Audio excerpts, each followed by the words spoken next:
무드셀라를 낳은 후 300년을 하나님과 동행하며 자녀들을 낳았으며,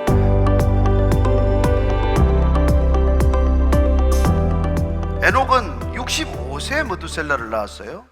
근데 22절 한 번 더 보십시오.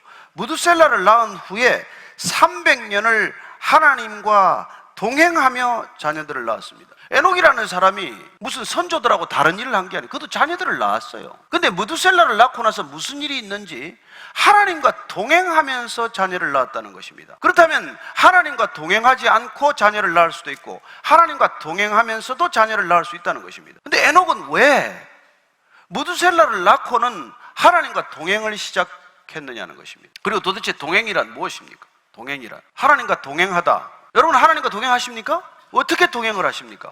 여러분, 구원이란 하나님이 동행을 결정하신 사건이에요. 그래서 여러분들이 출애굽기를 보면은 이스라엘 백성들이 바로의 노예 상태에서부터 구출받습니다. 불러내십니다. 광야로 불러내요. 그럼 광야로 불러내서 하나님이 어떻게 무슨 목적으로 그 이스라엘 백성들을 200만이나 되는 사람들을 40년간 광야에서 훈련을 시작하십니까? 민수기를 한번 찾아보시다. 민수기 9장 한번 찾아보겠습니다. 민수기 9장 21절에서부터 23절까지입니다. 혹시 구름이 저녁부터 아침까지 있다가 아침에 그 구름이 떠오를 때는 그들이 행진하였고 구름이 밤낮 있다가 떠오르면 곧 행진하였으며 이틀이든지 한 달이든지 1년이든지 구름이 성막 위에 머물러 있을 동안에는 이스라엘 자손이 진영에 머물고 행진하지 아니하다가 떠오르면 행진하였으니 곧 그들이 여호와의 명령을 따라 진을 치며 여호와의 명령을 따라 행진하고 또 모세를 통하여 이르신 여호와의 명령을 따라 여호와의 직임을 지켰더라. 구름이 저녁부터 아침까지 있다가 떠오르면 출발하는 것입니다. 이스라엘 백성들이 광야에서 구원을 받고 하는 일이란 매일같이 그냥 구름 쳐다보는 일이에요. 불기둥을 밤에 쳐다보는 일입니다. 그게 움직이면 움직여야 돼요. 멈추면 멈춰야 됩니다. 머무르면 머물러야 돼요. 하루건 이틀이건 한 달이건 1년이건 그 구름이 어디로 움직이지 않으면 머물러 있으면 거기에 머물러야 돼요. 얼마나 답답했겠습니까? 속이 터지겠습니까? 아니, 가나안으로 가라 그러더니 이게 뭡니까? 그래서 도대체 이스라엘 백성들이 40년 동안 광야에서 받은 훈련이 무슨 훈련이에요? 하나님과 동행하는 훈련이라는 것입니다. 그렇다면 구원이란 무슨 삶입니까? 하나님과 동행하는 여정 자체를 말하는 것이에요. 자, 이제는 내 마음대로 가고 싶은 게 아닙니다. 그분이 가야 가는 거예요. 그분이 움직여야 움직이는 것입니다. 이 하나님의 동행, 이게 지금 에녹이 하나님과의 동행을 시작했다고 말합니다. 왜요? 무드셀라를 낳았기 때문에 그렇다는 겁니다. 도대체 무드셀라를 낳은 것과 하나님과 동행하는 게 이게 무슨 연관이 있습니까? 그래서 그 이름을 조금 찬찬히 뜯어보면 그 이름에 어떤 실마리가 있다는 것입니다. 무드셀라의 히브리식 발음, 원어 발음은 메투셀라흐입니다. 메투셀라흐. 근데 이거는 창을 던지는 사람이라는 뜻이에요. 무드셀라는 창을 던지는 사람입니다. 근데 고대 전쟁에서는 가장 중요한 사람이 창을 던지는 사람이에요.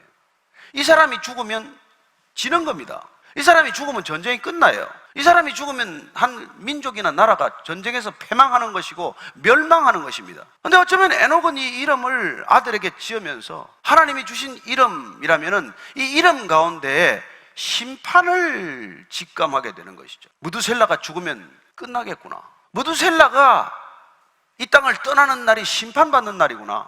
이걸 알기 시작했다는 것입니다. 이 메투셀라흐라는 아들의 이름을 부를 때마다 그는 하나님을 기억하고 하나님의 심판을 기억하고 하나님의 구원을 기억하는 사람이 되었다는 것입니다. 그렇습니다. 하나님을 우리가 동행한다고 할 때 하나님이 어떤 분입니까? 그분은 우리를 지으신 분이고 그분은 우리를 구원하시는 동시에 우리를 심판하실 수 있는 분이라는 것입니다. 우리가 왜 하나님이 계신지 안 계신지 뭐합니까? 구원에 대한 감격이나 구원에 대한 생각이 분명치 않기 때문이죠. 내가 뭐로부터 구원받았다는 거지? 이런 삶을 사는 게 고작 구원이란 말인가? 그렇습니다. 구원이란 하나님이 동행을 결정한 삶이에요. 그래서 여러분들이 하나님과 동행이 시작되었다면 구원받은 삶이지만 그 삶이 결코 편한 삶일 수는 없다는 것입니다. 요셉은 노예가 또 팔려가고 감옥에 가고 그걸 성경은 구원받은 삶, 동행하는 삶. 근데 그 이름을 또 한 번 우리에게 들려줍니다. 형통하는 삶이라고 그래요. 여러분은 이런 형통을 원하십니까? 이런 형통이라도 주어지면 받으시겠습니까? 에녹이 이런 하나님과의 동행이 날마다의 삶 가운데 이루어졌기 때문에 하나님이 그를 데려가셨어요. 죽음을 보지는 않았습니다. 그러나 이 땅에서 없어졌어요. 근데 몇 살까지 살았냐면 365세, 평균 수명의 3분의 1 정도. 아니 뭐 하나님과 동행한다면 오래 살아야 되지 않습니까? 형통하다면 병도 없이 오래오래 장수해야 되지 않습니까? 근데 그가 날마다 하나님을 기억하고 하나님과 날로 더 가까이 가고자 했더니 하나님이 그를 누구보다도 일찍 데려가 보셨어요. 뭐 별로 한 일도 없이 말이죠. 그래서 하나님의 동행이란 첫째, 여러분 뭐 무슨 위대한 일을 하는 게 아니에요.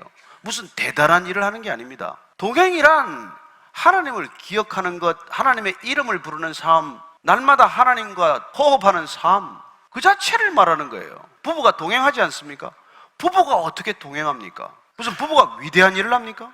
아니요, 부부가 동행하는 삶이란 서로 사랑하고 서로 존중하고 서로를 기억하고 그리고 서로 배우자를 나보다도 더 귀하게 여기며 함께 걸어가는 여정을 말하지 않습니까? 그게 부부의 동행 아니에요? 뭐 부부가 대단한 일을 하기 위해서 결혼합니까? 우리가 결혼하면 정말 이 세상을 뒤집어 엎고 말자, 무슨 이런 결정을 가지고 결혼하는 게 아니지 않습니까? 서로 사랑하기 때문에. 그렇습니다. 하나님의 동행도 마찬가지예요. 우리가 하나님을 사랑하고 하나님이 우리를 그 사랑에 응답하시기 위해서 동행을 결정하셨을 때 여러분들이 무슨 대단한 일을 해야 동행하는 것도 아니고 여러분들이 무슨 뭐 위대한 일을 꿈꾸어야 동행이 되는 게 아니라는 것입니다. 다만 그는 이제 하나님과 동행하면서 아이를 낳았어요. 동행하면서 자녀를 키웠습니다.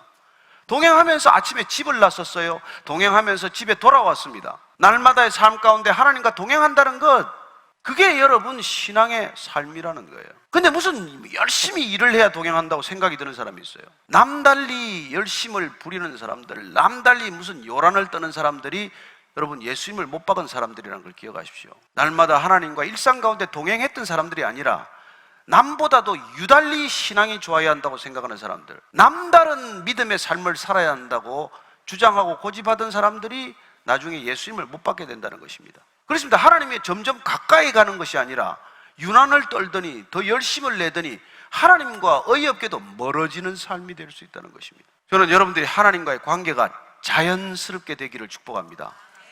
그냥 동행하는 삶이면 족하다는 거예요. 그게 신앙의 본질이요, 그게 신앙의 아름다움이에요.